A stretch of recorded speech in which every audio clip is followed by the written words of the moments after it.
and welcome to Painting Crafty. Today's tutorial, I'm going to be showing you step by step with easy to follow process how to create this fun summertime mixed media piece. I'll be showing you how to do it on watercolor paper, and I'm going to be using a variety of pens and watercolor and some gouache. Yep, it's my new favorite thing. I hope you're liking it just as much as I am, and I'll be using watercolor paper to be able to create this on.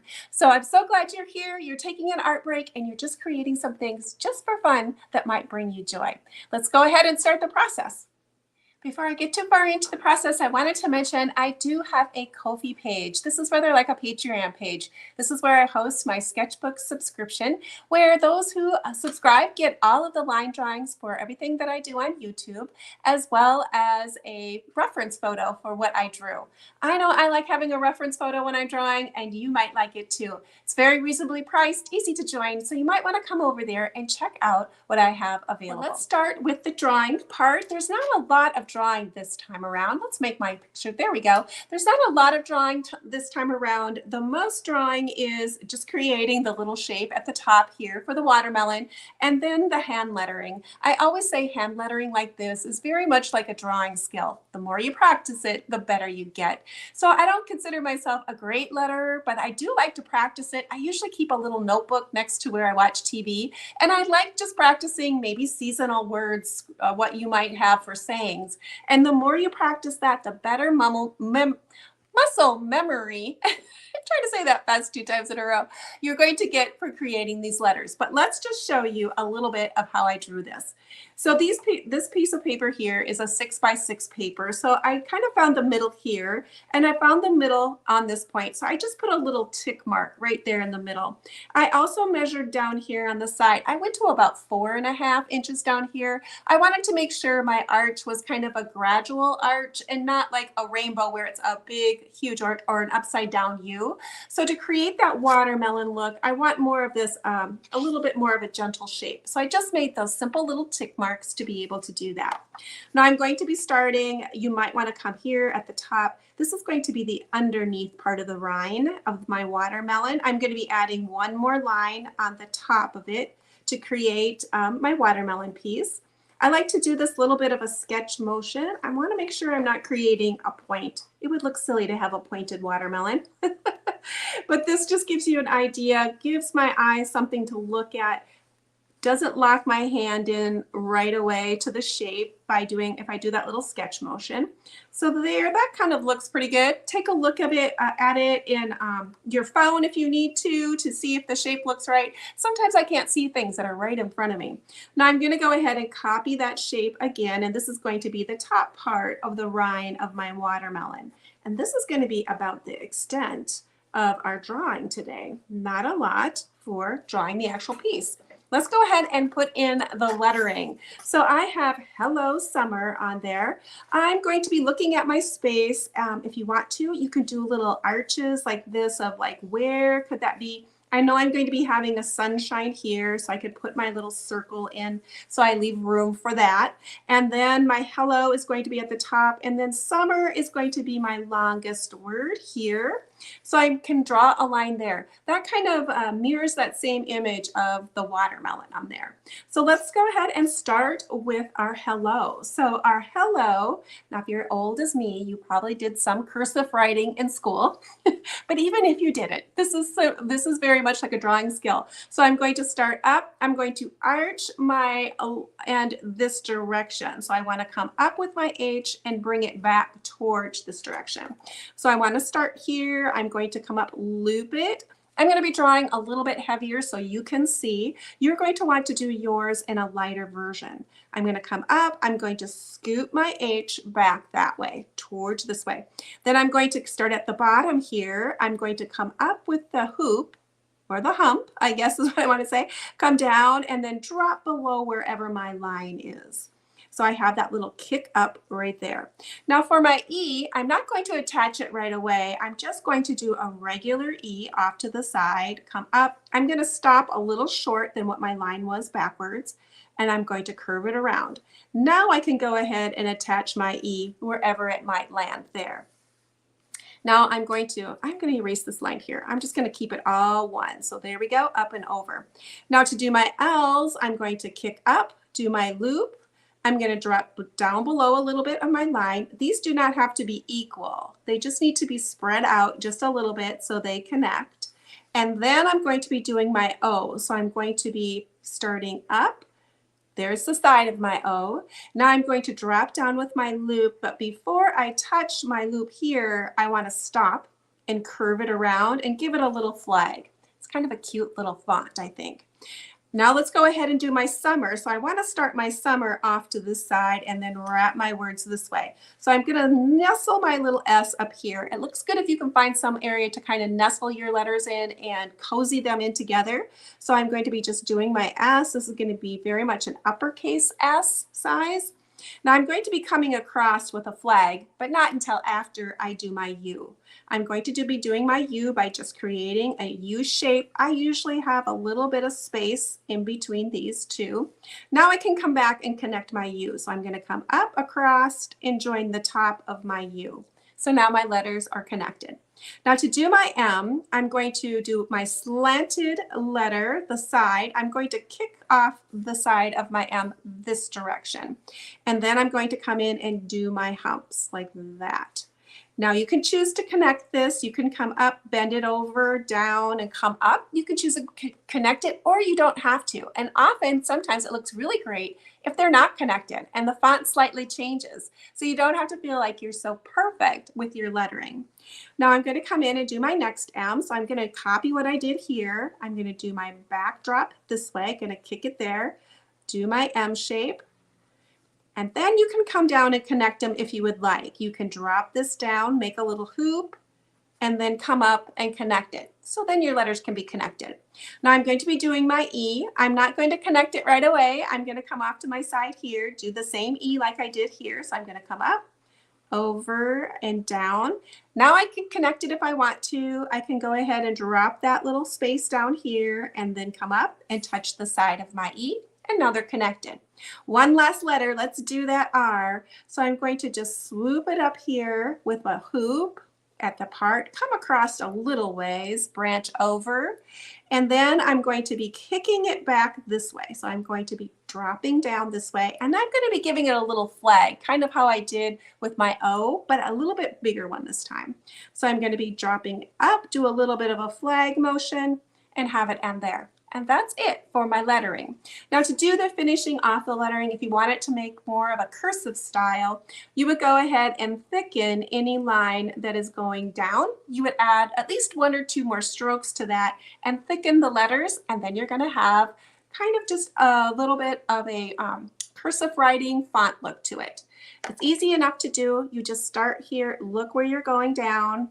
Sometimes I have to cross back over because I don't have enough room, so I can just fudge it because I'm going to be filling it in with a marker.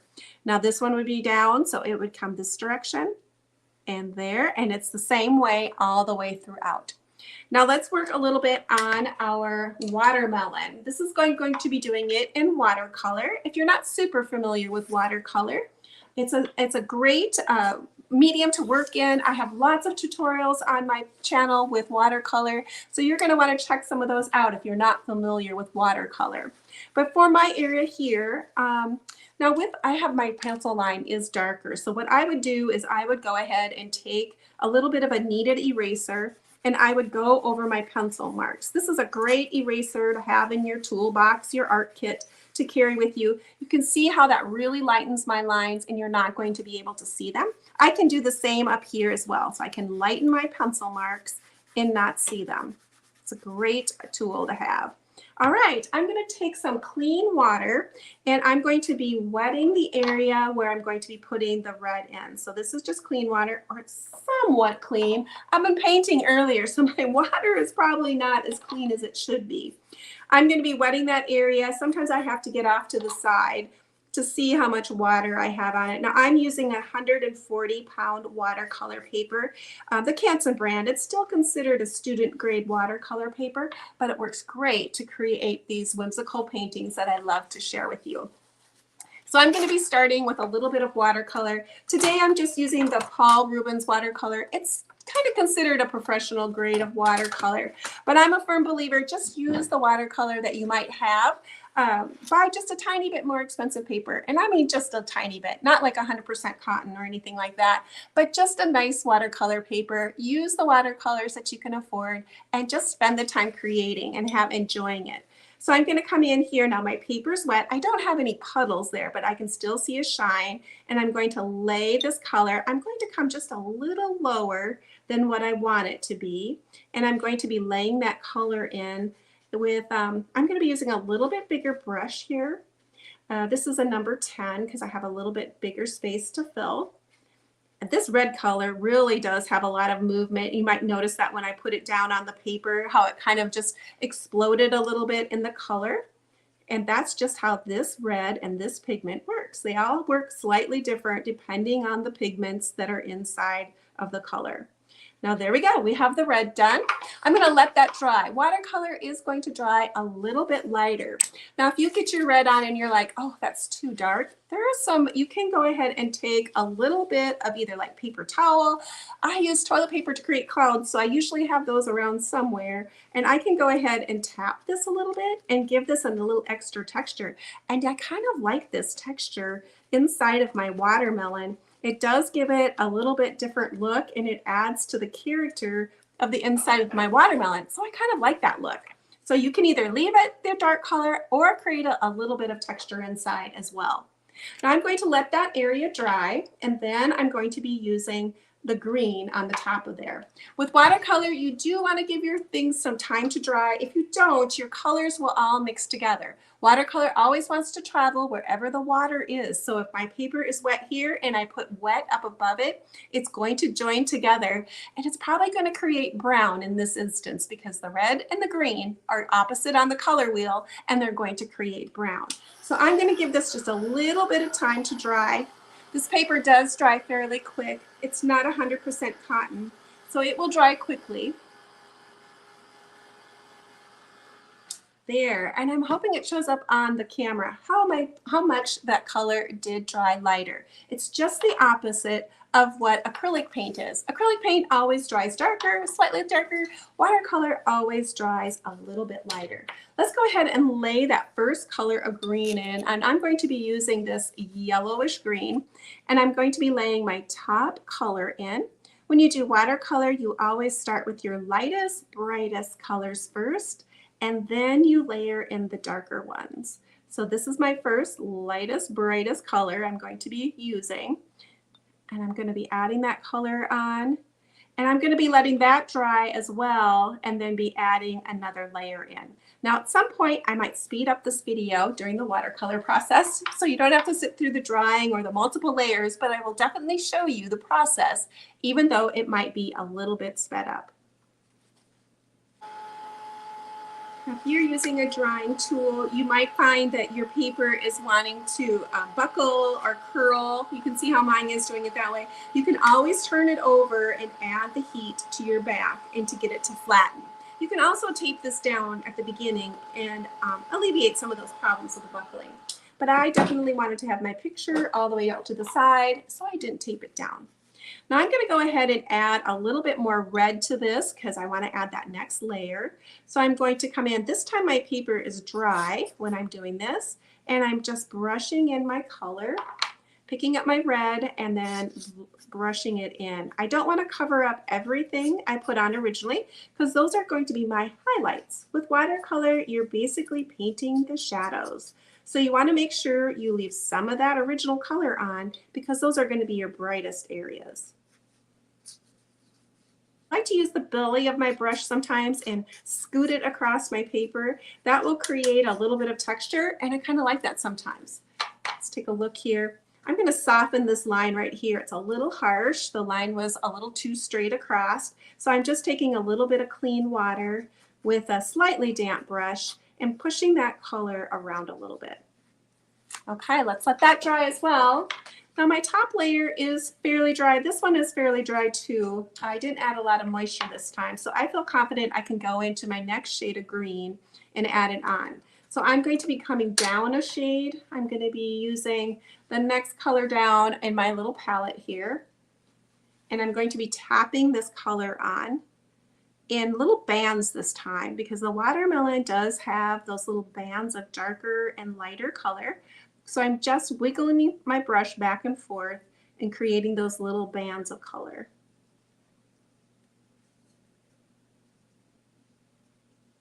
Now this is a green color, like a yellowish green that has a lot of yellow in my green. I'm also going to be picking up one that has just a tiny bit more blue in it because I want to change my color. I'm going to go ahead and mix that color right here. I'm going to combine my colors, and I'm going to be adding that color on there as well. I'm going to make sure I still have some of that brightest color that I originally put on because I still want to see it, but I want to add this next color. I can even add it on top of that the second color that I added. I can add that on top and then just blend it in a little bit, tapping using the top point of my brush and creating those colors. Now that's going to sit and move together because my color was wet on wet when I created that. Now in my green area, and you can see how those colors are blending together and doing it on their own, and I'm not doing a lot to it. Let's go ahead and let that dry. I'm going to be using a little bit of gouache today, so I have a little bit of gouache here right in my little palette here. Gouache dries exactly like the same as watercolor, where you can re-wet it. So I'm going to re-wet this. So I've just been using gouache lately, and I'm thinking what I'm going to do is I'm going to buy another palette like this, and I'm going to be just setting it up just for my gouache. So I have it there, and I won't be contaminating my watercolor pans at all that I have. I'm so tempted to be a double dipper and add those extra colors in there, and then I'm contaminating my watercolor pans, and I don't want to really do that.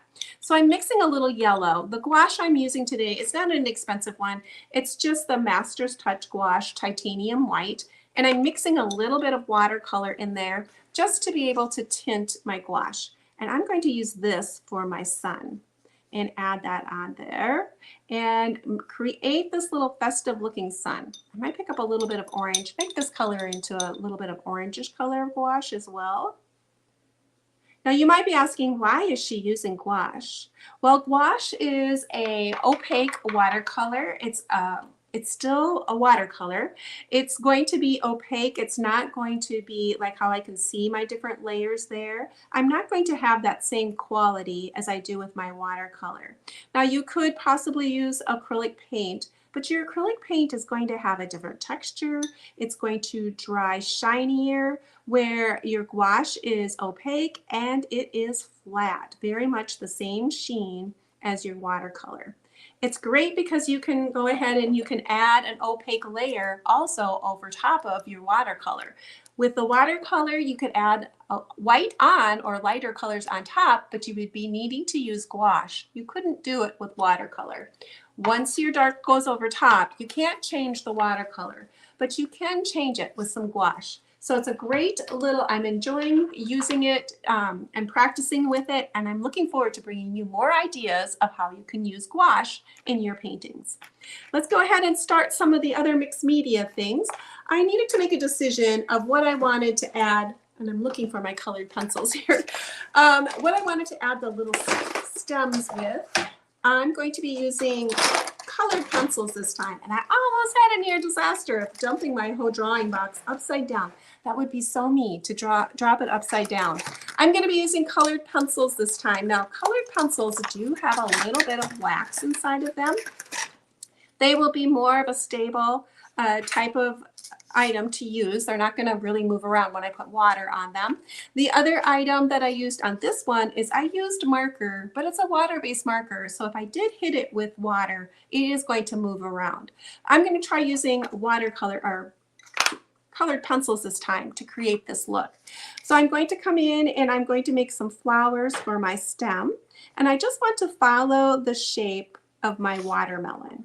And I'm leaving some open areas so they're not all the same.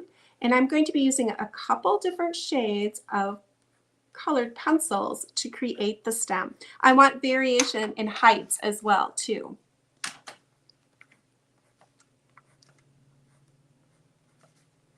These are going to be very simple flowers, and my original one, I ended up adding buttons for my flowers as well, and I thought it looked super cute. So if you have buttons and you would like to add those to yours, go gather up your buttons and see what you might have. I like to collect buttons. I love to use them at my, or see them, and when I see them at my thrift store, I always check to see what kind of buttons might be in those jars of extra buttons. And I like to buy them when they're on sale too. If I can find them at Walmart, or colorful ones especially, I will go ahead and pick up some of them and just create a button stash. You never know what you might need a button stash for, especially if you like to create little mixed media pieces. They're a great little thing to have in your mixed media stash. They could also be created out of colored paper as well. They would look cute, little round circles or flower shapes created that way would look darling. This is going to be really cute to have these colors up here.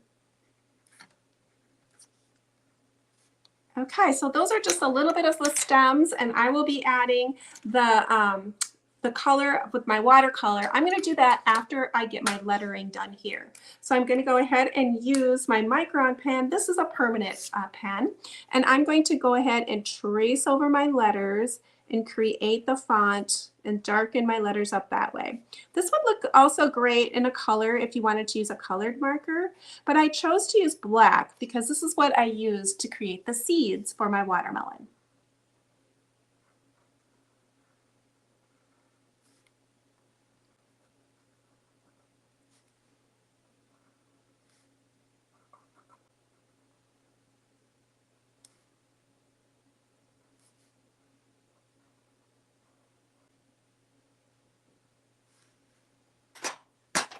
I'm going to be adding a little bit of colored pencil in here too. I didn't do that originally, but since I forgot to erase my pencil lines before and you could see them through my gouache layer, I thought, why not make lemonade out of lemons and just add a little bit more texture? Why not, right? So I added a little bit more pattern to my sun. I'm going to be adding this orange, and I think it looks great. I kind of have a happy little mistake. I like that look.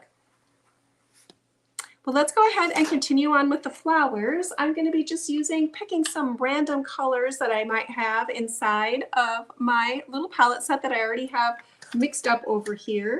And I'm going to be picking out reddish or like a darker purple color here. So I'm going to be picking this up. I'm not going to be using a lot of water this time, so less water, more like an ink. And I'm going to be tapping in these little shapes. Now I'm going to be adding water onto it, but I'm going to be setting these little shapes in this direction, just like little round circles, and adding these on. And then I'm going to come back and I'm going to be tapping in some clear water over the top of it and watching the paint move and creating just a fun look. So let's go ahead and add a little bit of water. So I washed my brush off. This is clean water now. A little bit of extra water there, and I'm going to be tapping on the water and letting that color blend out just a tiny bit. Hopefully you'll be able to see it in the video.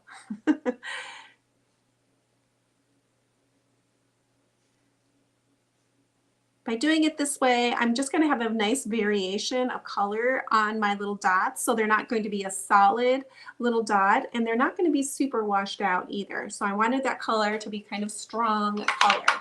Now I'm going to be choosing an orange. I want a bright color orange, and I'm going to be doing the same thing, coming in and putting in the color. I don't want to put my orange too close to my wet purple. If I do, those two colors are going to make they're going to make brown. So I want to be able to have some of that, I want to leave some space in between my colors as I'm laying them on.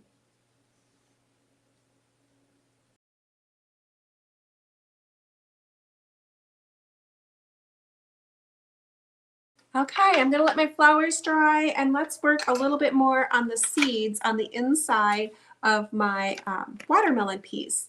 Now for watermelon, for the seeds, you could choose to do somewhat of a pattern. You could lay your black seeds all the way around and then kind of graduate them follow that same shape as your do up here, or you can put them in randomly. You just want to make sure that they are, if you do choose to do random, that the ends are facing different directions and they don't look too much like part of it's just a pattern and then not on the other part. So just make sure that you're changing the direction that your seeds might be facing. I like to draw mine in with pencil first, just so I have an idea of where they're going to go. And I think I'm going to be doing random again.